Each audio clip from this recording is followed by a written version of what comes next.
He couldn't believe he had gotten off pretty much scot-free from injuries that could have been quite severe from getting run over by a jeep. Maybe, the thought crossed his mind, he had finally paid his dues all up front, and now he was headed toward a better life. He sometimes thought that for what he'd paid, there better be chandeliers and big-screen televisions and swimming pools in his future. Everything continued to be fine for the rest of the day, until the near panic attack that struck him while watching the nightly news. He ordinarily would be watching a movie instead, but Sue didn't really have any. There was an anchorman at a desk revealing a series of more recent ghastly murders. There was a little box in the top right corner of the screen by the man's head that kept flashing the words, "Top story." Rob was struck dumb with his jaw slack. His eyes were brimming with tears of fear when pictures of a smiling little blonde girl popped on the screen. Pictures of her mother appeared with them. Thankfully, they did not show the crime scene photos. However, Rob already knew what they would look like. He still had them developing in his head. Louise Preston, age 33, of Odell, Illinois, had been brutally murdered, and her 4-year-old daughter, Samantha Preston, had been kidnapped and was still missing.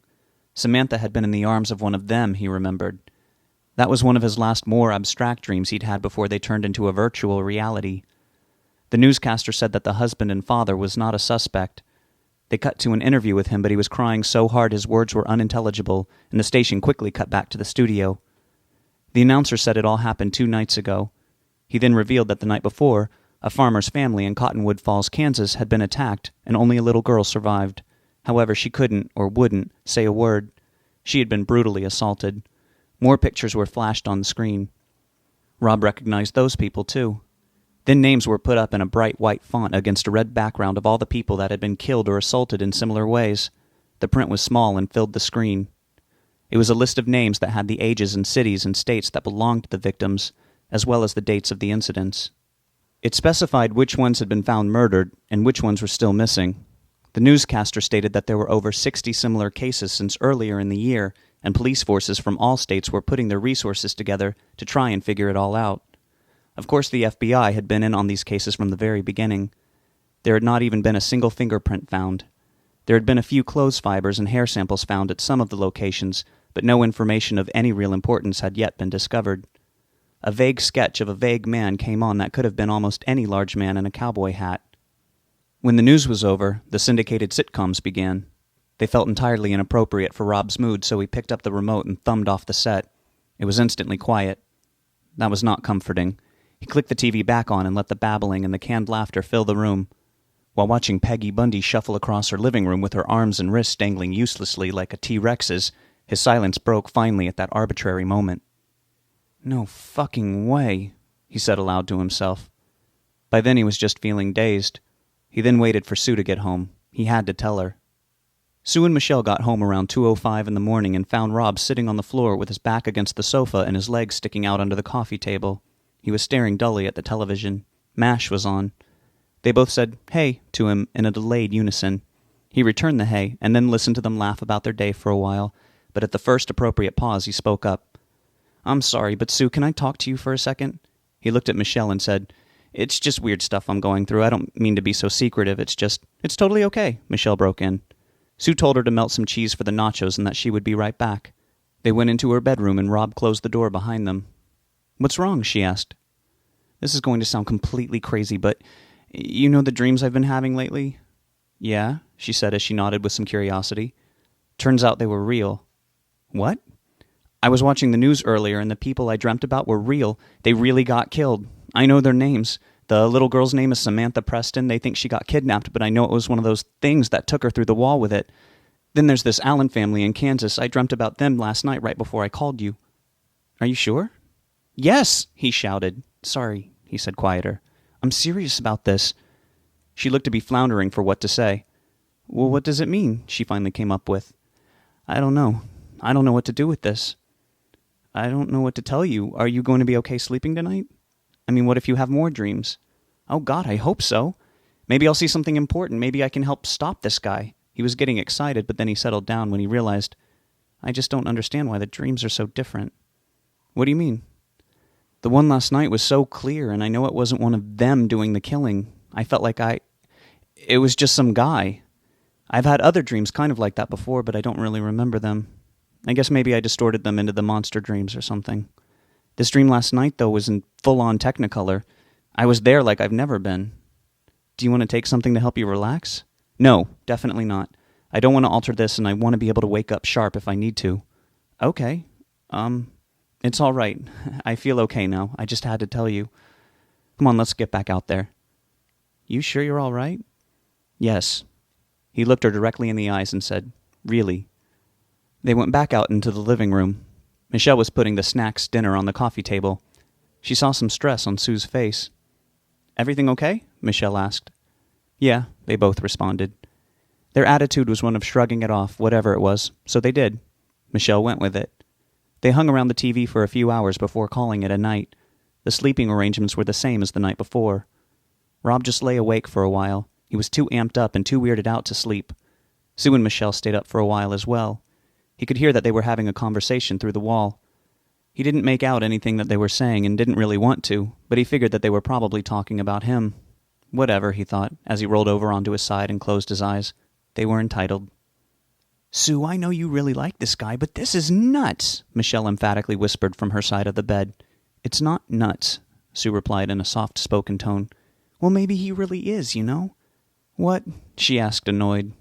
I just mean he's going through a lot right now, from what you've said, and maybe it's getting to him. If you could have seen his face, he's not just making this up. I can't really explain it, but it feels true to me. My hairs were standing on end, and my gut just trusts him, I guess. Besides, how can you be so judgmental? You've told me some pretty nutty things yourself. I know. I'm just an open-minded skeptic, heavy on the skepticism. Well, be open to this. I don't want you adding to his stress. Me? Yes, you. I know you, Michelle. When someone annoys or upsets you, it creeps into this undercurrent of everything you say and do. Be supportive, please. I will. He's a nice guy. I like him, Sue. Really, I do. Just let me say this, and then I'll shut up and leave it to you. Be careful with him. People can crack, and you're not exactly licensed to deal with that. I know you need to be there for him, and I love you for that, but get him real help if it goes beyond you, okay? Are you done? Yes. Don't be mad. I'm just concerned, and I'm here to help too, you know? I know, and I'm not mad. Good. Now can we finally get some sleep? If you roll over and give me some room and stop stealing the covers. Fair enough, Michelle said with humor in her face. She kissed Sue on the cheek before clicking off the lamp. Chapter 9. The streetlights on either side of the road were still lit, even though the approaching sun was already lighting up the sky. Rob glanced in the rearview mirror to see if anyone was following him down the 2-lane stretch of pavement. He saw his face for the first time. He had long, thin, dusty-colored hair and small, pale, deep-set blue eyes. There was something off about his features, though. He then knew who he was. He was so tired. He hadn't really gotten a lot of sleep the past few nights. All his other needs had been met, however. He was well fed, he was clean, he was entertained, he was satisfied. He wished he could have gotten the rest he had set out for when he pulled up to that one particular house, but he had bashed the door off of it. Why had he done that? It wasn't so much his temper, at least not at that point. He hadn't really gotten pissed until he was shot. Maybe he was just showing off, even to himself, and then paying for it later. If someone had come along to inspect the blown-open house, he could have taken care of them. But he wouldn't have been able to really drift deep into sleep wondering when he would be caught off guard by some snoop. He had moved on and tried to be more careful. The world was just getting so damned overpopulated. He had finally found a house that one solitary elderly man lived in, and he simply broke the doorknob and then the geezer's neck. That was his most subtle work. He felt proud of his restraint, but missed the thrill of all the bloodletting. Still, once inside, he could not rest well. There was something else troubling him.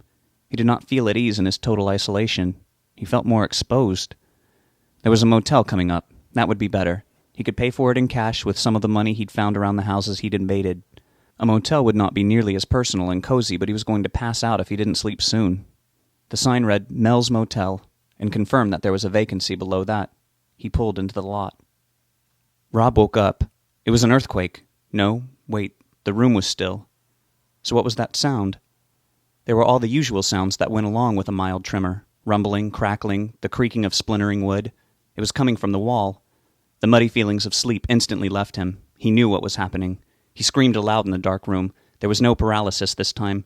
He bolted for the door, unlocked the knob, turned it, and then pulled. It would not open. There was extreme disorientation. It was the kind of thing that happened in the nightmare world. He was still asleep. No, he was awake. He knew that. He yanked harder and felt the door shift in its frame, but there was still a major resistance. He then remembered exactly where he was. Sue had a slip latch above the knob, and he had locked it before going to bed. He always slept better behind a securely locked door. His fingers found the latch and fumbled with it for a second. The noises behind him stopped, for a moment. Then he heard the thud of a footstep behind him, from which he felt the vibration prickling its way up his leg. Finally, without looking back, he slipped the latch free and flung the door open. He bolted out towards Michelle's room. As soon as he got to her door, he began pounding on it. He still wouldn't look back, but it was coming for him. It was out of the bedroom and making its way through the dark living room. He knew exactly what he would see if he had the nerve to turn his head. It would be slightly hunched over, fingers clenched, and its head lurched forward as far as the neck would allow. The only thing he couldn't tell without looking was the color it would be. The door swung open a second later. Sue was standing there backlit by the overhead light, holding her bathrobe shut, with Michelle right behind her, wrapped in a blanket. Rob pushed them back and ran into the room. He slammed the door and locked the knob. There was no slip latch on that door. If there had been 100 locks on it, he would have locked them all. "Rob, what is it?" Sue was almost yelling. "They're in here." "What's going on?" Michelle's voice was also raised in alarm. Rob was standing at the door with both of his palms pressed against it, as if it would fly open if he removed his hands. He was panting hard. He said, "I'm sorry, you guys. I can't believe this is happening." He was starting to cry. Michelle let out a syllable, trying to say something when Sue shushed her. "Listen," Sue said. They stood in frozen silence, trying to discover any sound. There was none. After a little while, Michelle said she wanted to investigate. Rob noticed there was no telephone in the room. It was out in the living room. He was willing to call the cops and have them break through the front door, but then he thought how stupid that would seem. He eventually agreed to Michelle's desire to check on things. They all wanted to know if they were alone more than anything, to be sure of it. It was also the last thing any of them wanted to do.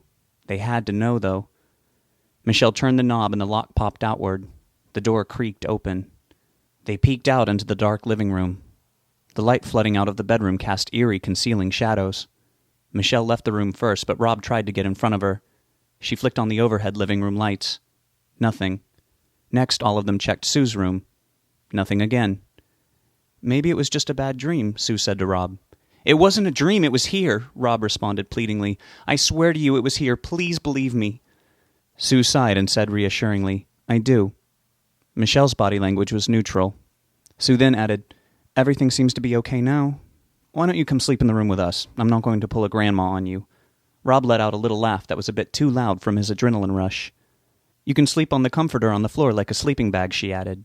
Michelle nodded. Rob checked her for attitude, which he would have understood, but there seemed to be none. In fact, as they headed for her room, after turning all the lights back off, Michelle said, "It's cool. Sometimes I get freaked out, too." He gave a closed-mouth smile as a thank you. They slept in the bed while he slept on the carpet next to them, on top of the overstuffed comforter with a pillow and blanket from Sue's room. He didn't expect to, but he got a few more hours of sleep. They left the nightstand lamp on,